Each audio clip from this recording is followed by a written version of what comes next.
અમદાવાદની મુખોટે art gallery Naranpura ખાતે મનહર કાપડિયાના ચિત્રોનું પ્રદર્શન શરૂ થયું છે। આ ચિત્ર પ્રદર્શન દરરોજ સાંજે 4 થી 8 દરમિયાન 1 ઓગસ્ટ સુધી નિહાળી શકાશે। અહીં મનહર કાપડિયાએ શેડસીએન કોલેજ ઓફ ફાઇન આર્ટ્સના તેઓના અભ્યાસની શરૂઆતથી લઈને વર્ષ 2023 સુધીની પોતાની કલાયાત્રાનું નિરૂપણ કર્યું છે। તેમણે અવનવા કલા માધ્યમો દ્વારા તેમની કલાને સમાજ સાથે જોડી છે। મારી જે ઓળખ છે મહાત્મા ગાંધીજીના સર્જનાત્મક ચિત્રો એ તો અહીંયા પ્રદર્શિત છે જ, પણ એમાં પણ આપણે થોડું જુદું વૈવિધ્ય કર્યું છે કે ભાઈ ઓઇલ કેનવાસ પર એકેડેમિક કામ, થોડું એબ્સ્ટ્રેક્શન, સ્પેશિયલ ખાદી પેપર પરના જુદા જ રંગો સાથેના મારા અનુભવ અને ખૂબ જ રંગીન ચિત્ર કરવું એવું મારા મનમાં હોય છે।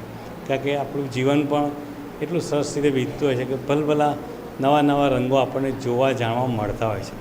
પણ મુખ્ય હેતુ એ છે કે જે આજથી 40 વર્ષ પહેલાં એકેડેમિક કાર્યનો જે બોજ હતો, પાયો હતો અમારા સમય દરમિયાન, કે અમારા પછીની પેઢી અથવા પહેલાંની પેઢી પાયો પાકો થવો જ જોઈએ કોઈપણ ફિલ્ડમાં, એટલે અહીંયા એ મુખ્ય પાસું છે કે એ ચિત્રો મૂક્યા છે।